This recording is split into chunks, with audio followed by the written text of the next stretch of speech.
प्रणाम। एक विनती है आपसे। कहिए राजन।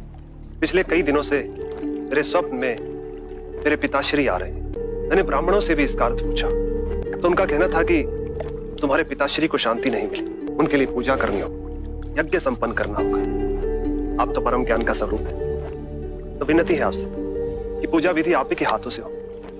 जो मेरे पिताश्री तक पहुंचे उन्हें मुक्ति मिले, जीवन मरण के इस चक्र से वो मोक्ष पाले। अवश्य राजन। आप मिट्टी के 2 घड़े मंगवाइए, एक में घी भरवाइए और एक घड़े में कंकड़ पत्थर भरवाइए, और उन दोनों घड़ों के मुंह कपड़े से बंधवा दीजिए और उन्हें लेकर नदी के तट पर आइए। मैं वहीं आपकी प्रतीक्षा करूंगा। मैं भी इसका प्रबंध करता हूं महाराज।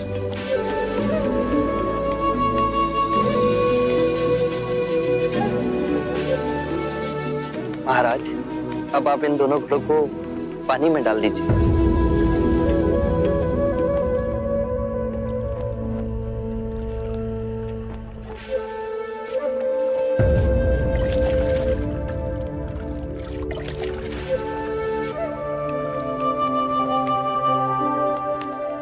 महाराज, अब इन दोनों घड़ों को आप तोड़ दीजिए।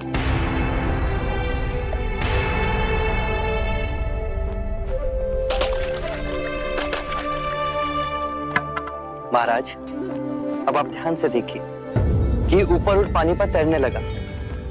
अब बताइए, मेरे या किसी और के पूजा पाठ करने से क्या यह घी नीचे बैठ सकता है? असंभव। ये तो घी का स्वभाव ही नहीं। सत्य कहा आप। उसी प्रकार किसी भी पूजा पाठ, विधि विधान, कर्म कांड के द्वारा पानी के अंदर डूबे हुए कंकड़ पत्थर क्या ऊपर आ तैर सकते हैं? नहीं बुद्ध, ये तो प्रकृति के नियम के विरुद्ध है। तो हम प्रकृति से भिन्न कैसे हुए? हम भी तो प्रकृति का ही रूप है। सत्य कहा बुद्ध। एक सत्य ये भी है राजन, यदि हमारे पूर्वजों ने अपने जीवन काल में कंकड़ पत्थर बोए, दुष्कर्म किए, तो वो स्वाभाविक ही कंकड़ पत्थर की तरह नीचे बैठ जाएंगे। और यदि उन्होंने अपने जीवन काल में सत्कर्म किए तो स्वाभाविक ही घी की तरह ऊपर आ तैरने लगेंगे।